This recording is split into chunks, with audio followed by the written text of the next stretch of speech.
el mayor escándalo de corrupción de este país, sin ninguna diferencia, es el saqueo de Radio Televisión Valenciana. De Radio Televisión Valenciana han desaparecido 1.300 millones de euros, cuyo destino no se conoce.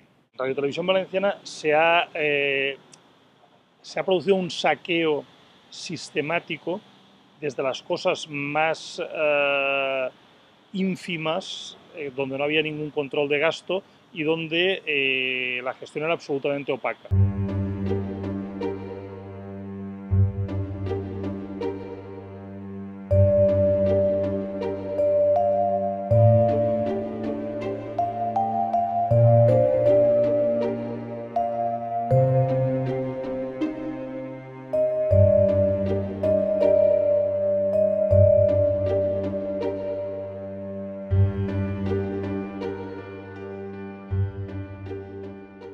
Radio Televisión Valenciana, desde su nacimiento hasta 1998, durante el gobierno socialista y hasta que el primer gobierno de Eduardo Zaplana, del Partido Popular, cambió la legislación, se financiaba básicamente por publicidad, una parte, y por aportaciones de la Generalitat Valenciana.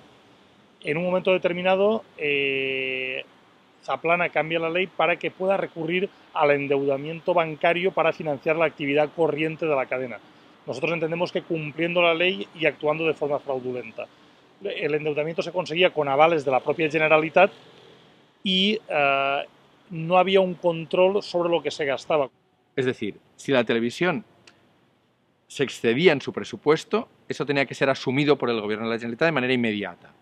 La televisión tenía que estar continuamente saneada para controlar que no se convirtiera en un problema, ¿de acuerdo? Eduardo Zaplana cambia esa ley y permite que la Generalitat avale la deuda que la empresa quiera contraer.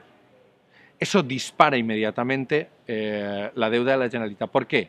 Porque utilizan Radio Televisión Valenciana para que actúe como una empresa privada, no como una empresa sometida al control público, que es como está el gobierno, y la deuda que vaya generando sea difícil de controlar desde las Cortes. Ese es el origen.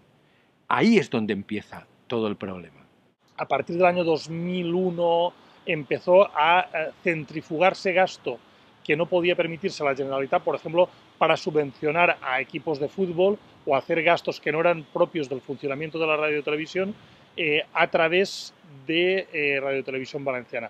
Gastos que realmente eran subvenciones indirectas a entidades que le interesaba al gobierno del Partido Popular subvencionar, que para que no computasen en el déficit de la Generalitat que controlaba la Unión Europea, lo centrifugaron a través de empresas públicas. Televisión Valenciana también fue una herramienta de saqueo.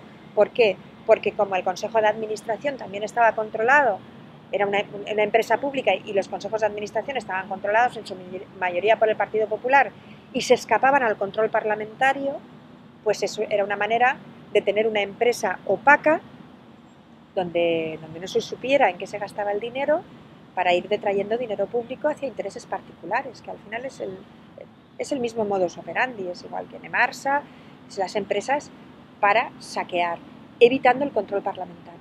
Los grandes paquetes de gasto han servido para favorecer equipos de fútbol en un momento determinado, cuando se estaban planeando, por ejemplo, con el Valencia de Juan Soler, pelotazos urbanísticos en la Comunidad Valenciana, llegaban grandes subvenciones de Radio Televisión Valenciana, subvenciones al Villarreal de la familia Roig en la presidencia.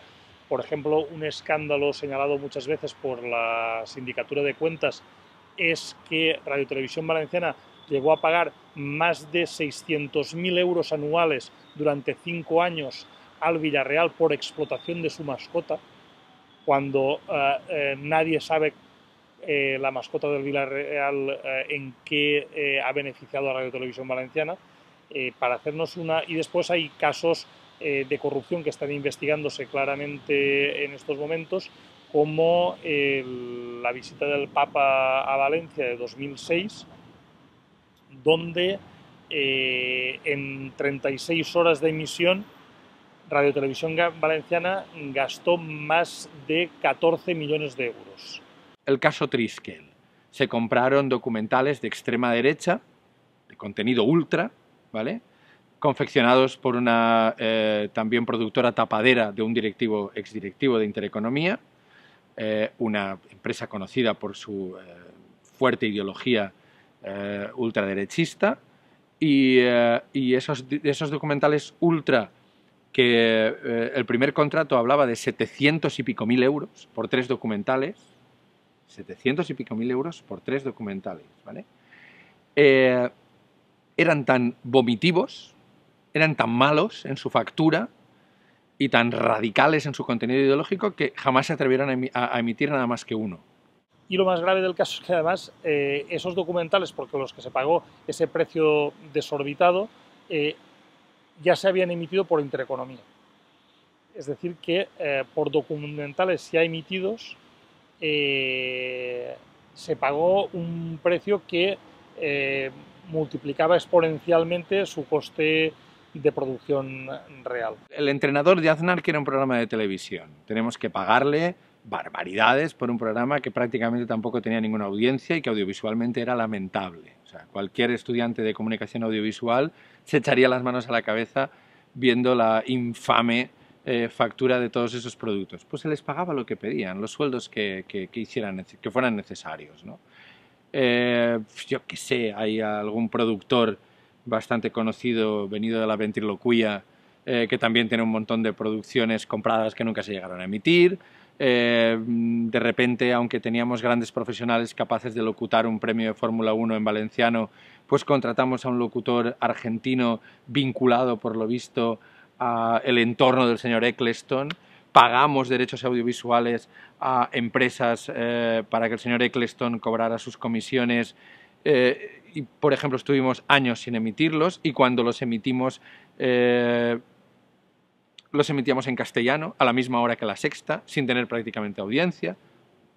Todo ese rosario continuo de absurdos desde el punto de vista de la gestión de la empresa fue generando ese agujero sin fin y sin fondo hasta que estalló todo. En estos momentos hay abierta una causa en los juzgados de Paterna donde se investiga cómo se dilapidó el dinero y cómo se generó esa deuda, porque se demuestra que en muchos casos se pagaban gastos a productoras, por ejemplo, las de José Luis Moreno, se le pagaban precios desorbitados por programas que o no se llegaron a emitir o se emitían a altas horas de la madrugada y no se compensaban esos costes.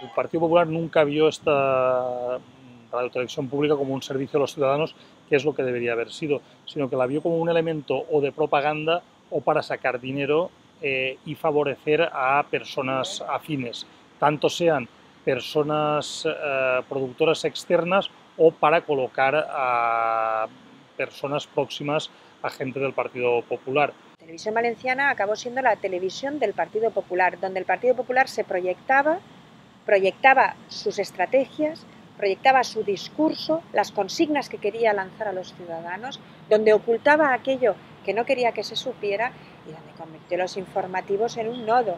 Nosotros entendemos que las órdenes para manipular venían directamente del Consell de la Generalitat. Había un cordón umbilical entre el Gabinete de Comunicación de la Generalitat Valenciana y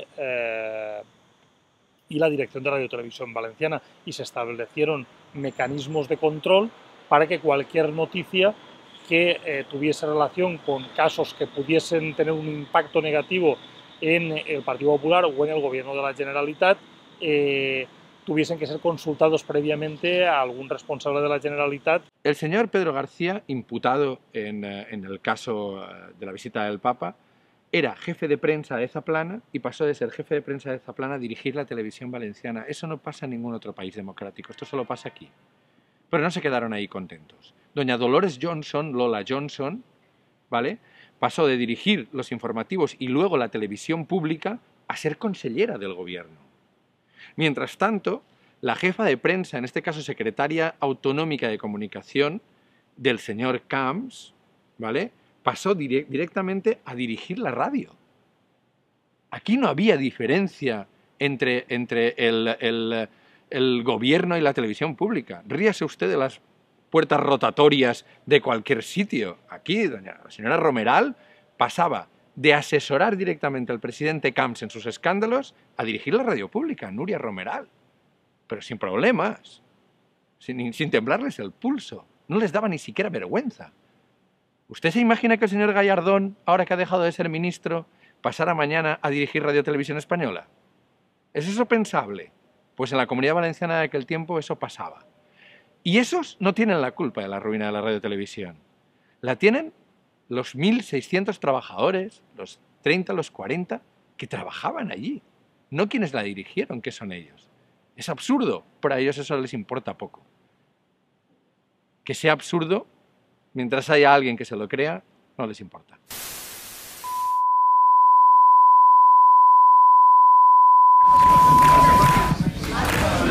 ¿Puedes comentarme qué está pasando ahí? Jorge, ¿qué está pasando?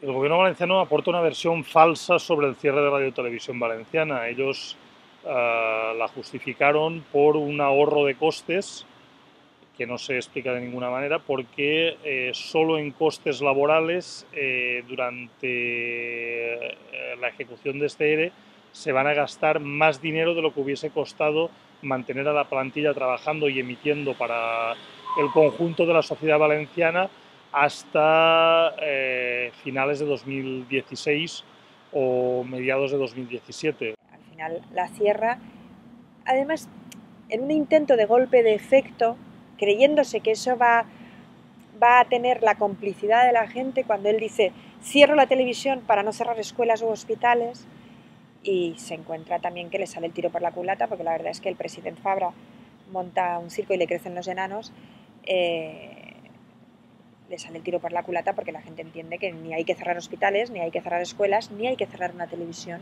Tampoco se va a producir ningún ahorro porque la deuda acumulada por Radio Televisión Valenciana durante muchos años era deuda con entidades bancarias por una mala gestión y van a tener que continuar pagándolo a los valencianos durante muchos años, posiblemente más allá del 2022, porque los créditos no han vencido y se está pagando con dinero de la Generalitat año a año.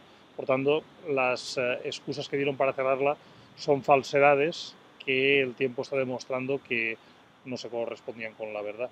Radio Televisión Valenciana sirvió básicamente para financiar los planes de propaganda y los planes de manipulación del Partido Popular, generar una hegemonía mediática ficticia aquí y en Madrid, y después para generar tramas como el de la visita del Papa, por ejemplo, y la implicación de Gürtel en la gestión de la Radio Televisión Valenciana, para desviar dinero a las tramas de financiación del Partido Popular. El cierre se produce de forma acelerada cuando la policía vuelve a Radio Televisión Valenciana a recoger pruebas sobre la trama Gürtel. Y creo que eso acelera todos los plazos porque parece que algunas de las informaciones y por las declaraciones que han hecho personas vinculadas a la organización de la visita del Papa se implicaba al presidente de las Cortes Valencianas, Juan Cotino, en la organización y podía estar también vinculada en la salida de dinero y los contratos que se firmaron en Radio Televisión Valenciana que favorecieron a la trama de Correa.